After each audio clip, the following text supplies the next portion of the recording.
Why do you say that, Father? You aren't afraid, are you? No, but I respect some of the superstitions of others. Often they are founded in fact.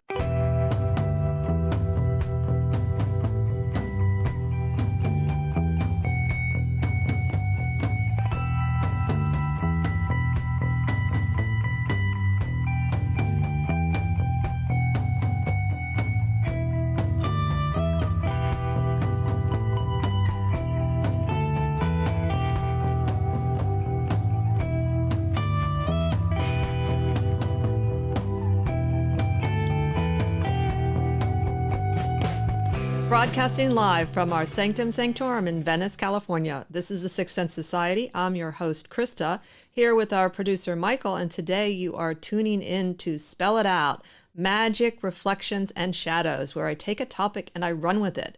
So this year I've started looking at the court cards in the beautiful Thoth Tarot deck made by Aleister Crowley and Lady Frida Harris. And today we're going to be talking about the Four Princes. So I'm very excited about that. But before we get started, Michael has a few announcements. Hey, everybody. Thanks for tuning in again. And we're going to do about 45 minutes, I think, today. So stick around. We've got some really great shows coming up. Next week, Krista and I are going to do our own thing. We've decided it's time for us to do a show where it's just the two of us. And we haven't quite fully decided on a topic yet, but we'll find something interesting to chat about. The following week, we are going to have our next Magic special and focus a little bit on the witchcraft end of things this time. We have Jackie Smith from Coventry Creations and Brandy Williams, the author. And we'll have a few other guests possibly as well. But that'll be a lot of fun, and that's a 2-hour special. We'll follow that with Wendy Allenby, and she does a lot of angel magic and so forth, or angel work. And then we're going to end the month with Lama Kathy making a return visit to share with us some more of her Buddhist perspective on life. So it should be a really great month. We've got some super guests. And if you guys know anybody that might be a good guest, let us know. We're always open to new people as well. Get all the information on our website, sixthsensesociety.com, SIXTH, all spelled out. And while you're there, if you can afford to, buy us a coffee on Ko-Fi. It helps to cover some of our production costs, and we certainly appreciate it. But if not, we love you anyway, and so please tune in. And one of the best things you can do, which is free, is to click like and subscribe on YouTube, which helps us it makes YouTube like us more and promote us more. So that really helps us out a lot. And you can subscribe to our newsletter on the website and everything else. So I'm not going to take up too much time because I know Krista has a lot of information to cover today. So with that, take it away, Krista. Great. Thank you, Michael. I'm really looking forward to the rest of the month. I wanted to add that we've known Wendy for over 10 years, I think. Whenever we started at Mystic Journey Bookstore, she's one of our colleagues, and she has a natural ability to see angels and other things as well, which you'll learn about. And she's just a lovely British woman that we have befriended as well. So we're looking forward to that. So let's get going on today's topic, the princes, the four princes. And as usual, I mean, the court cards in this deck are just over the top, beautiful, and they have so much detail on it. You could really simply look at the symbolism and get a lot from it. Particularly these four, you can see in the symbolism, the astrological correspondences pretty easily, really. But let's start with some of the general characteristics of all four princes. And I'm going to start, as I did before, with Aleister Crowley's own top thoughts about that from the Book of Thoth. He says about the princes, they represent the forces of the letter Vau in the name, the tetragrammaton. Quote, the prince is the son of the queen, the old king's daughter, by the knight who has won her. He is therefore presented as in a chariot going forth to carry out the combined energy of his parents. He is the active issue of their union and its manifestation. He's the intellectual image of their union. His action is consequently more enduring than that of his forebears. In one respect, indeed, he acquires a relative permanence because he is the published record of what has been done in secret. Also, he is the dying God, redeeming his bride in the hour and by the virtue of his murder. How dramatic is that? That's definitely very Aleister Crowley. So there are things in this description that I totally agree with. Even on a practical level, you can see that the princes are the combined energies of the knight in the Thoth deck and the king in the Waite deck and the queen, and also, largely speaking, the combined energies of the left and right pillars in the Kabbalah, though there's some slight differences depending on the suits, since the Prince of Wands will draw also a little extra from the right-hand path. So I like that idea of looking at it as sort of forces that are now combining the higher energies of the Tree of Life. And so the princes have that kind of alchemy in them, that sense of balance. They sit, or they correspond to the center of the tree. And so they're right at the heart of the tree at the sixes. So there's a connection to the middle pillar, which both Michael and I see as a pillar of truth. I personally also see it associated with purpose and destiny, depending on what the prince is. It will also sort of tell you what that destiny is sort of related to. Is it related to the self? Is it related to people in your environment that you're meeting? That would be the cup. So there's that element of truth, destiny. It's a good when you see the princes in a reading. They're you can trust them. There's that element of integrity and truth in them. In fact, you could say, based on even they're all naked in this particular deck, and they're all looking forward in the Chariot. There's this element of vulnerability and honesty in just the way they're depicted as paintings. So I really like that Lady Frida did that in the paintings of them. I personally often see them relationship oriented in some capacity, whether it's a relationship to the self with the Prince of Wands initially and then can connect to others, whether it's a relationship to others, the Prince of Cups, whether it's a relationship to what's happening and actions around them, or as in the Prince of Swords. So I see them as relationship oriented in general.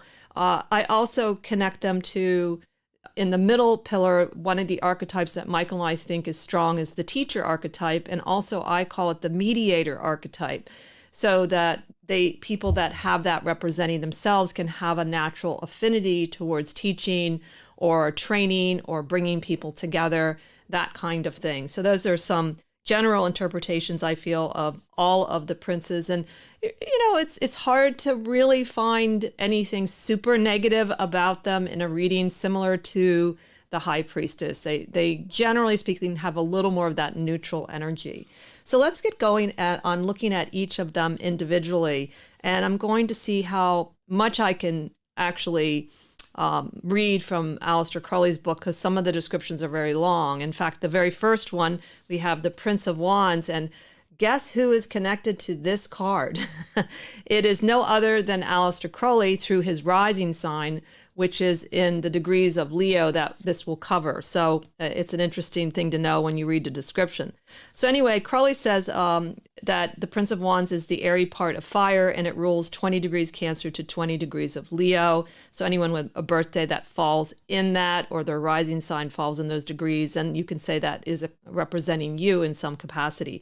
And Landuquette actually gives the dates in his book, and it's July 12th to August 11th. And he says the original title or titles of this card were the Prince of the Chariot of Fire and the Prince and Emperor of the Salamanders. So it's an interesting thing that the Emperor is associated with the Prince, because you would think that would be the Knight, but it's a different word. And then Tyson says, again, it's the air of fire, but he associates sunlight and constant radiant energy. Now that I think is absolutely true. If you just look at that card, it radiates sunlight and energy. So I love that Tyson points that out. So I highly, highly encourage all of you to read the full description of the Prince of Wands in the book. It is the longest of all the princes. It's I think it's about, maybe sometimes it's almost 4 times longer than any of the other descriptions, but there's an element that's really delightful, because the first time I read it, I don't think I knew that it was connected to his rising sign, Aleister Crowley's, and I read it and I started laughing as in, oh my God, this is Aleister Crowley. And it's not all good, just so you know. And also there's just some wonderful things that he says about it. So I'm going to read some of highlights from the Book of Thoth that I like. So the moral qualities, Crowley says, appropriate to this figure are swiftness and strength. He's often violent, especially in the expression of an opinion, but he does not necessarily hold the opinion about which he is so emphatic. He is essentially just, but always feels that justice is not to be attained in the intellectual world. His character is intensely noble and generous. He may be an extravagant boaster. Now, that does sound like Aleister Crowley. He is romantic. His sense of humor. Now, this is really important in understanding Aleister Crowley. His sense of humor is omnivorous and may make him a mysterious figure, dreaded without reason by people who actually know nothing about him but his name as a symbol of terror. I mean, that is amazing that Aleister Crowley already knew that about himself. And that's what you often hear when you first hear people talk about Aleister Crowley that don't know anything about him, like, oh, he's evil or his deck is evil. So I just love that. He's always fighting against odds and always wins in the long run, the very long run. This is principally due to his enormous capacity for work, which he exercises for its own sake without lust of result. Perhaps his haughty contempt for the world at large, which, however, coexists with profound and ecstatic respect for every man and every woman as a star, is responsible for this. I mean, that is just totally Aleister Crowley, and I love it. But you know, I would say definitely read the whole description. I left out some important things because it is so lengthy. And I did want to talk a little bit about how I view it. You know, one of the things I was thinking about as I was reading the court cards over the last few months is that they're very complex. And maybe, like, for instance, in the princes, I tend to see them largely as maybe a little naively positive. And I was thinking about the fact that one of the reasons why I don't do reversals in readings is because, you know, a person's personality always holds all of these components in them, and it depends on how you focus your energy, what's going to be highlighted. So, you know, you can see that there are sort of difficulties in each of the court cards that if you sort of focus on them and you cultivate them, they're going to be stronger in your personality, but that doesn't mean that the other ones aren't there. It's sort of lying dormant.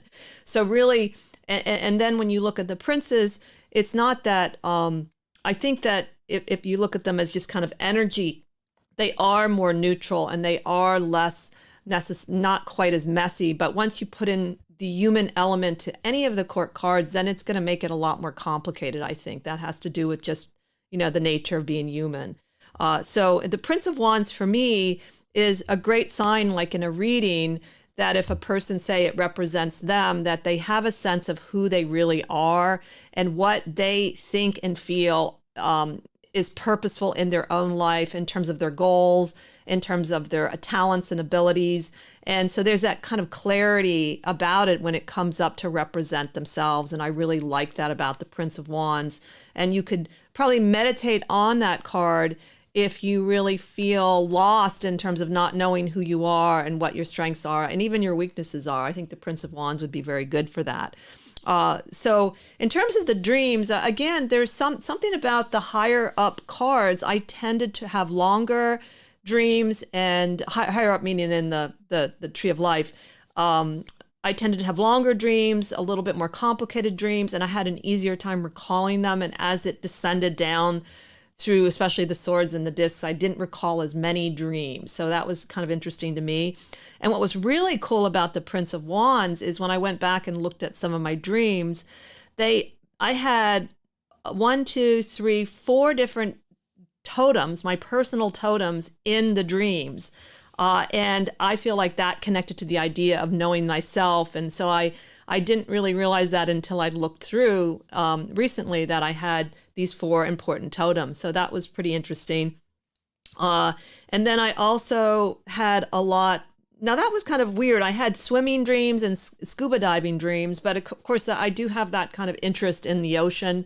I would have thought that might be more the Prince of Cups overall. But the main thing I wanted to point out with my dreams was that I had quite a lot of them with the Prince of Wands, and that I had my personal totems kind of come up with that particular card. So now let's go on to the Prince of Cups. Oh, and I did want to mention, I did mention Aleister Crowley is represented by the Prince of Wands.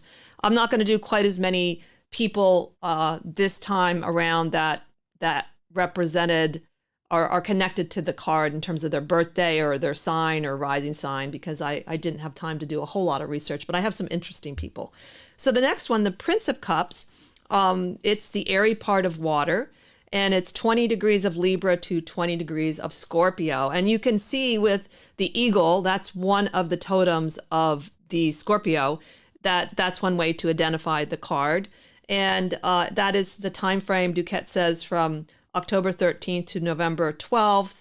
And the original titles were the Prince of the Chariot of the Waters, Prince and Emperor of the Nymphs or Undines. And Tyson says it is associated with the ocean and active decomposition. So that's a way of looking at it, which initially I wasn't quite sure, because I would have thought the Queen of Cups was the ocean. But since this is a combined energy of the Knight and the Queen, it could be that makes some sense to me now, as far as why it's connected to more of the ocean. Now, here's what he also had, a fair amount to say about the Prince of Cups, not quite as much as the Prince of Wands. And in general, the princes come out a little better than the queens and the knights, so they definitely have some negative characteristics. But you would see in his description slightly more favorable, I would say, in Crowley's description. And he says in the Book of Thoth, the moral characteristics of the person pictured in this card are subtlety, secret violence, and craft. He is intensely secret, an artist in all his ways. And interesting enough, I happened to be reading this amazing biography called Red Comet, The Short Life and Blazing Art of Sylvia Plath by Heather Clark. I had just finished it, and it turns out that the Prince of Cups is one of Sylvia Plath's cards in that it represents her birth sign. And I thought that was really interesting, the way it's described in the beginning, and also some of the other following descriptions.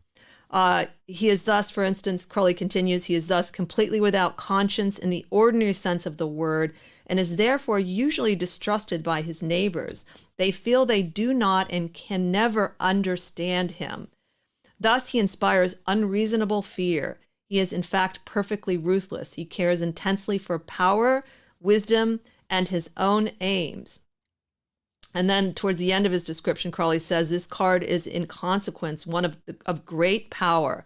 Libra going over into Scorpio is of tremendous, active, critical energy and weight.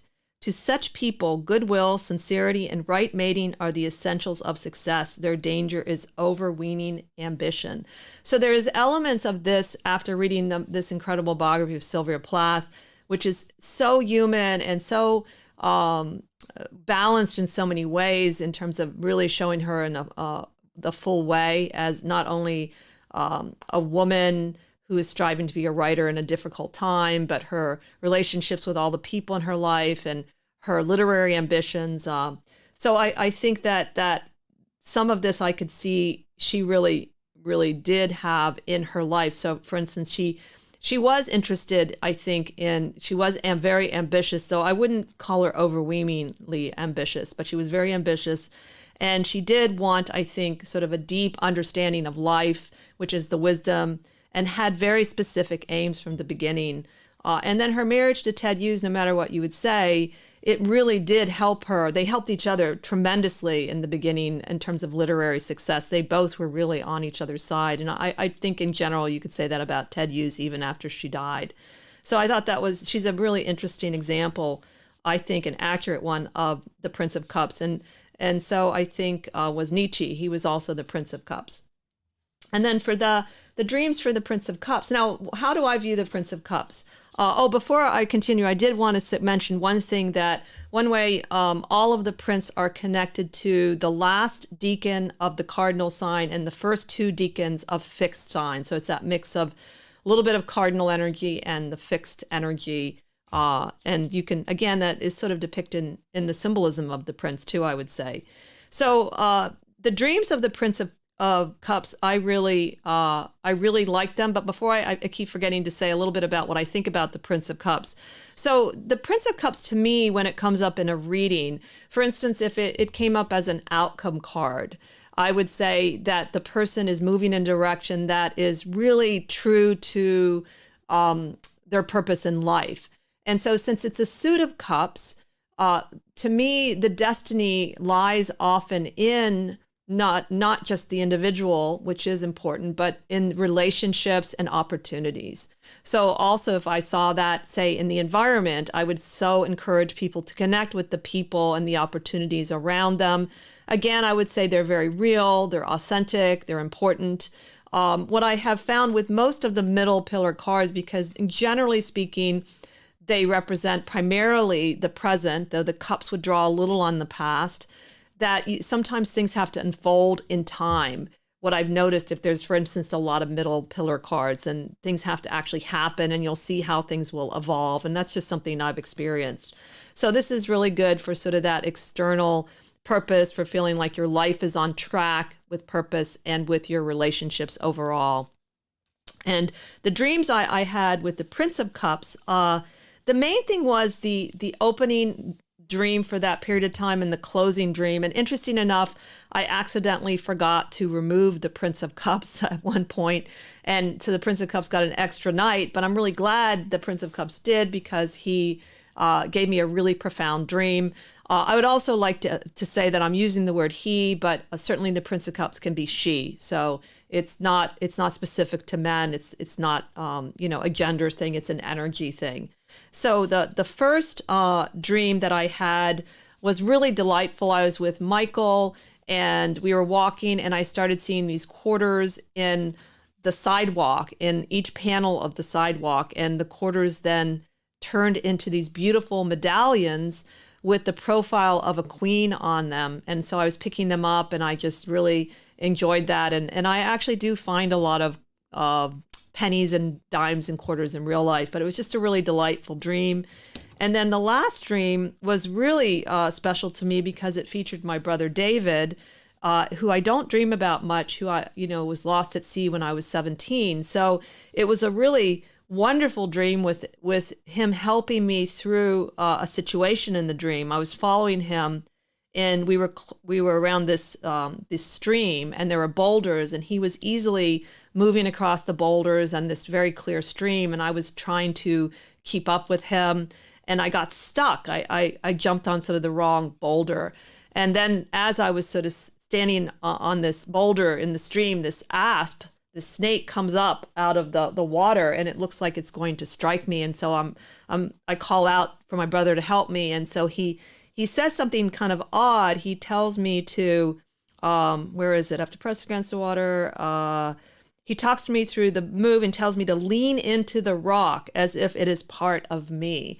And that's how I sort of get across safely to the other side. So that was a really cool dream, because I don't normally dream of my brother as much anymore. And I do think that the princes have this access to the other worlds very easily. And so let's say if I draw it for myself in my subconscious mind position, then I have, through the dream world, I have access to all kinds of connections to people, both alive, by the way, and people that have passed or died, because I also had a lot of dreams with living people that I felt were more like astral visitation. So that's another thing that's kind of interesting about the princes that I have found. So that's a little bit about the Prince of Cups. The next one, the Prince of Swords, is, honestly, this is a little bit tricky if you look at just Aleister Crowley's definition of the Prince of Swords. It's probably the most abstract looking card, and even his description is somewhat abstract. I don't personally see it so abstract as that, but I can see why it would be. It's in a sense, it's at the very center of the tree because of the prince, and also because of the swords. It's like a double energy at the center of the tree. So it's kind of got a special position in the tree of life. So I'll go over the description that Aleister Crowley gives in a minute, but let's start with just the basics. And it's, of course, the airy part of air, rules 20 degrees of Capricorn to 20 degrees Aquarius, which kind of explains a little bit about the trickiness of the card. And Crowley calls it a picture of the mind. I love that. It's a picture of the mind. Alain Duquette says it's from January 10th to February 8th. So that would be your card if you were born at that time, or your rising sign was during that time. The original titles: the Prince of the Chariot of the Winds, Prince and Emperor of Sylphs and Sylphides. And then Tyson corresponds it's to cloud and floating shapes. You can see in this picture, if you're on YouTube, or I would look it up if I were you, if you were not, you can see there are sort of floating shapes in terms of the geometry of the card. So that's sort of the practical astrological correspondences. And this is, I highlighted the parts that to me sort of made more sense. It is a fairly long description too, not quite as long as the Prince of Wands. I think it's probably comes up second in terms of the length of the four princes. And so I sort of highlighted the parts I thought made more sense when reading on out loud. So Crowley says a person thus symbolized is purely intellectual. He's full of ideas and designs which tumble over each other. He is a mass of fine ideals unrelated to practical effort. He has all the apparatus of thought in the highest degree, intensely clever, admirably rational, but unstable of purpose, and in reality indifferent even to his own ideas, as knowing that any one of them is just as good as any other. And then he also says later, faddists, devotees of drink, drugs, humanitarianism, music, or religion are often in this class. And the very end is a really, this is all the kind of thing Crowley says that you love. He says, it is easy to be deceived by such people, for the manifestation itself has enormous potency. It is as if an imbecile offered one the dialogues of Plato.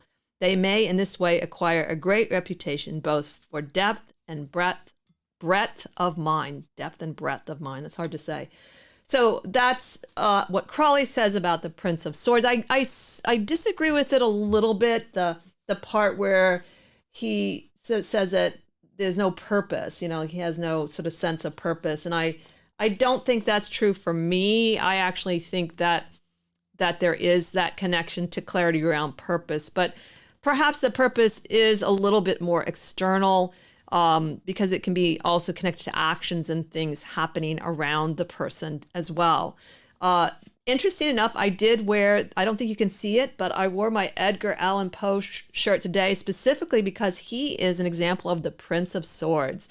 And that was another reason why I read the part about the drugs and the devotees of drink and drugs and that kind of thing. But, you would think that, Edgar Allan Poe seems to have a pretty clear energy in terms of purpose, I would say, at least from my perspective, maybe not from his.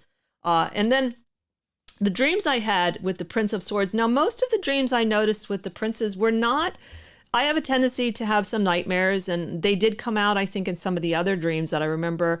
Most of the princes did not have really any nightmare quality to them, which I was really pleasantly surprised by. The Prince of Swords, there was a little tiny bit more aggressive dreams, but they weren't really, scary, I would say. And it also, what I noticed, there was more elements of movement in all of the dreams. So I was either on a subway, an elevator, I was walking, doing yoga. And at one point I was in a penthouse, which I don't really dream about penthouses very much. And then I was also visited by two people I really cared about who had ended their life through suicide, which I don't dream about them very often. And oddly enough, in both dreams, there was $100 associated with the dream. So I'll have to go back and think about it. There were some similarities when I think about the dreams too, but they were both pleasant visitations with both these people that I had been, close to in my life.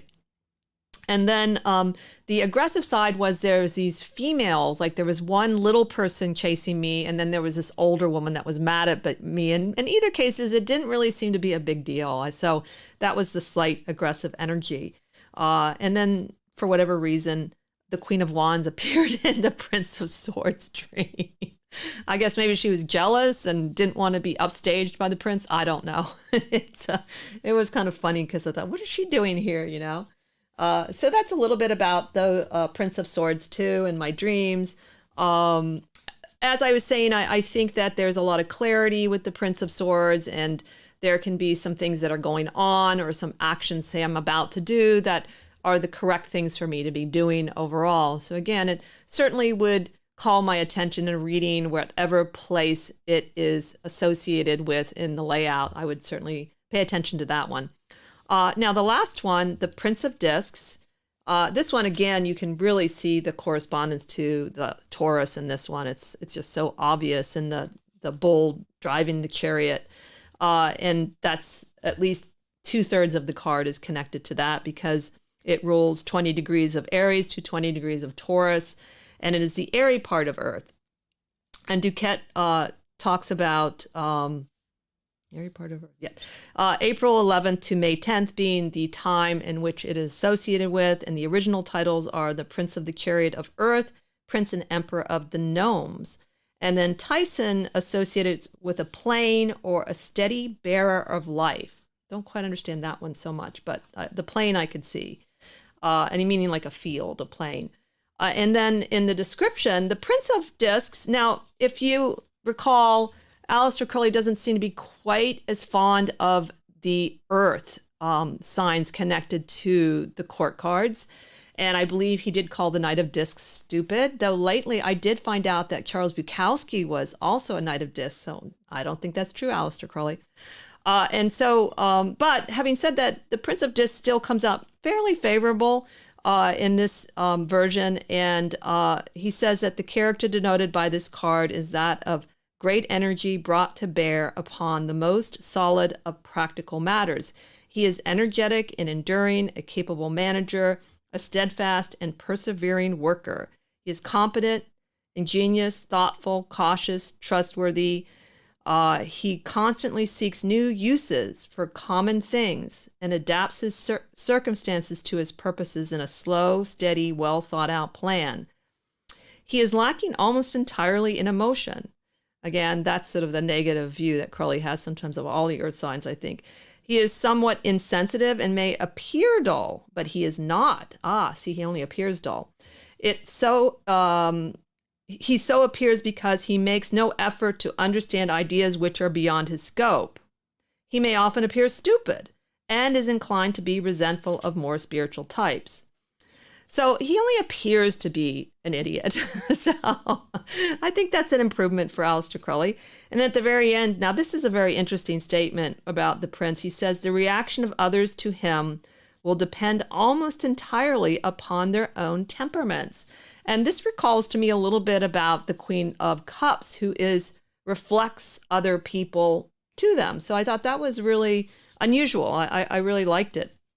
And then a couple of the people that are represented by the Prince of Discs are Shakespeare and Hitler. That's my only one sort of bad guy that I have today to talk about. So those are quite different, but very impactful when you think about their influence on not only during their lifetime, but after their lifetimes, they've really kind of continued.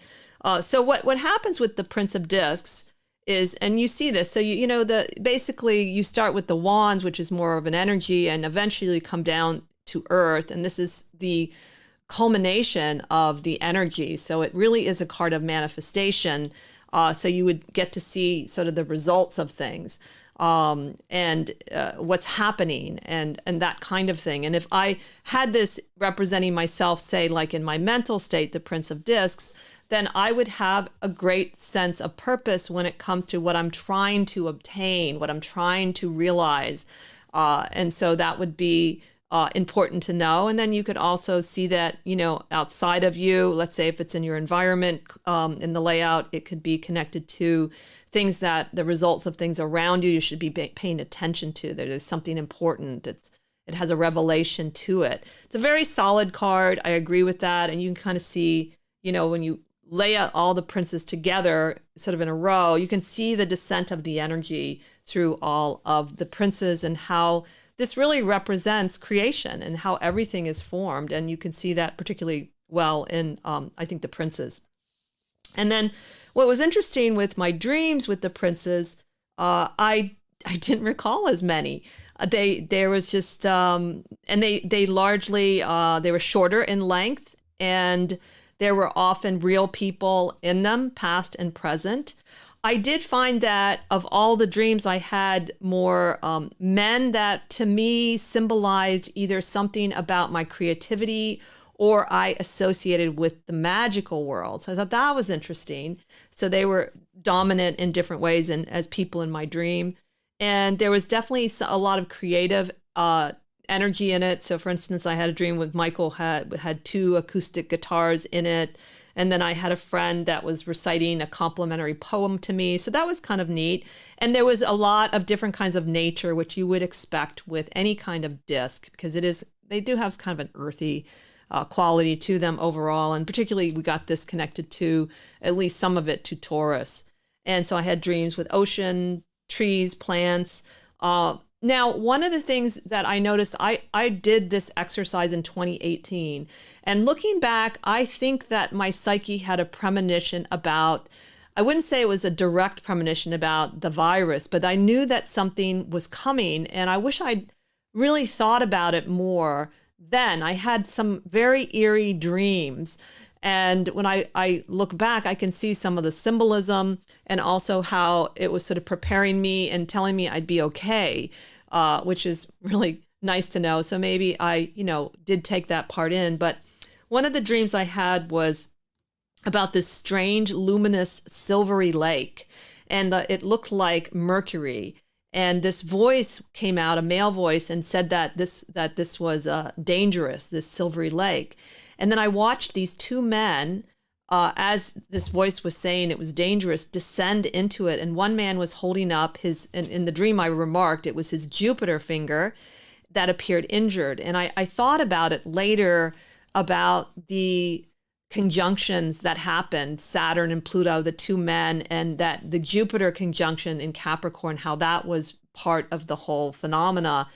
And it was just a very eerie dream, I remember, and it was very visual. And there were some other ones too that I felt were sort of, indicating there was something larger coming into my world. And again, it was 2018. It was, pretty far ahead, a couple years at least. But it's only some of those oracle dreams.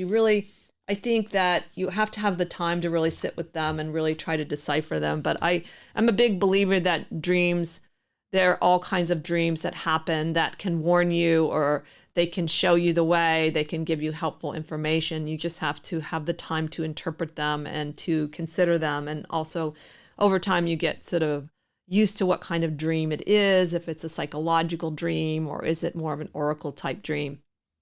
So those are the princes. I hope that you got a little bit more insight into them. I encourage you to do your own thinking about them and look at them. Really, a lot of it, just looking at it, helps you to sort of look at, again, why are the princes naked? What is it that they're holding? Why are they riding a chariot? All of those things can help you in interpretation. Now, today, I did want to add in a little to the show today before we ended.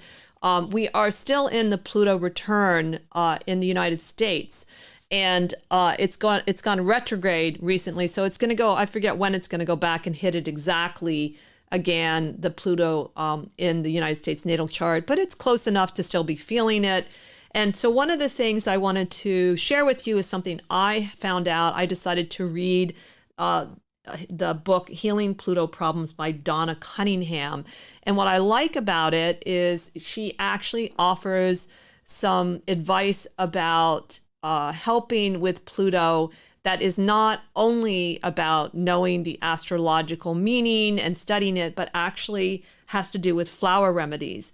And she was a practicing astrologer. I don't think she's alive anymore. And she would often recommend certain flower remedies to her clients and in regards to their Pluto problem. So I thought that was a really interesting idea, particularly when you think of Persephone. When she was abducted, it was because I believe she was bending down to look at or take some kind of a flower. I don't know what it was now, the type of flower.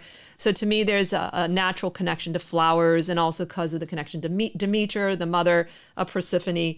So she talks about the Bach flower remedies and the California flower essences, and there are other kinds.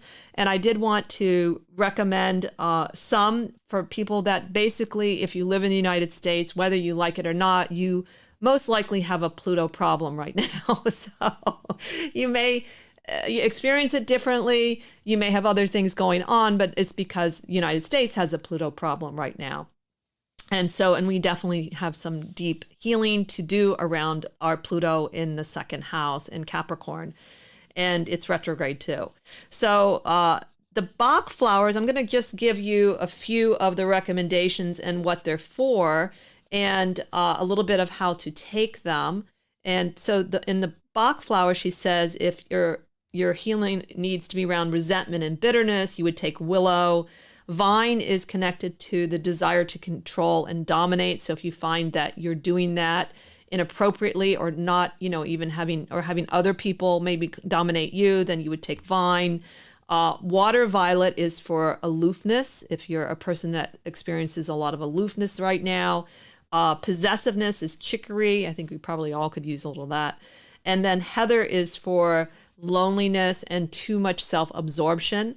And then this is a good one, white chestnut, because you could probably do this for not just Pluto problems, because it's connected to mental worries and obsessions. So, I mean, Pluto can definitely lead to obsessions. I would say that's fair. And then the California flower essences, she says that they address the painful problem of alienation and isolation, which does seem to be something you could argue Saturn could have that a little bit too, but I think that I like that word alienation for some reason with Pluto. And so one of my favorite ones she recommends is shooting star. And that is to remedy that feeling where you don't belong in this world, and is also helpful for people who want to study astrology. I actually feel that way, not all the time, but definitely some of the time. And I thought, wow, that's really interesting. I never thought of taking an essence for that. So I think I'm going to try it. And it's also evidently people that like astrology can also feel, they don't belong, which makes sense to me. Maybe they feel they belong a little more because astrology is popular now. But I love that. It's called Shooting Star. And then there's one called Bleeding Heart, where this one allows you to release painful emotional attachments. But she says, be careful with that one because it can bring on a healing crisis. So you want to stop it if you're getting a meltdown. And probably I wouldn't do it if you were in the middle of a healing crisis. And then she gives some recommendations about using them. For instance, don't use more than 4 combinations at one time. You can test it with a pendulum or muscle reflexology to see if it's the right one for you. And then you take 4 drops of the diluted version 4 times a day. She says it can take up to 2 or more bottles of the specific mixture to actually have a deeper effect if it's a long ingrained habit. So I thought that was really neat. It's a different kind of approach to working with Pluto, which I'm going to try a little bit of because I like the idea of the flower essences. I think they're could be very helpful and also very accessible. And I'll report back to you when I have some results, I would say. And then finally, I did want to also say, remind you that Michael and I are both longtime professional readers, tarot readers, and you can book readings with us on our site, mysticraven.net. It's easy to book. If you have any questions, though, you can email us if you have trouble with the booking. And I'm also a palm reader, but my goal with palm reading is to do it only in person, even though certainly you can tell things from a distance, particularly about the lines. But I like seeing the palm, the color of the palm. I like to touch it because of the how thick or elastic the skin is can make a real difference. And there's something really personal about doing it in person. So my goal is to do it in person, and I'll be setting it up soon on my website, since we have started to do in-person readings at home and also at the Mystic Journey bookstore. I go in person once a week on Fridays. So you can reach me there on Friday, but most of the time I'm working at home, and Michael is working at home. And again, we're also working remotely with Skype and phone and Zoom, because obviously that's going to be sticking around. So I hope you enjoyed meeting up with the princes with me. I've certainly enjoyed talking about them. I look forward to seeing you next time as we continue to explore the esoteric and the obscure together. Have a magical week.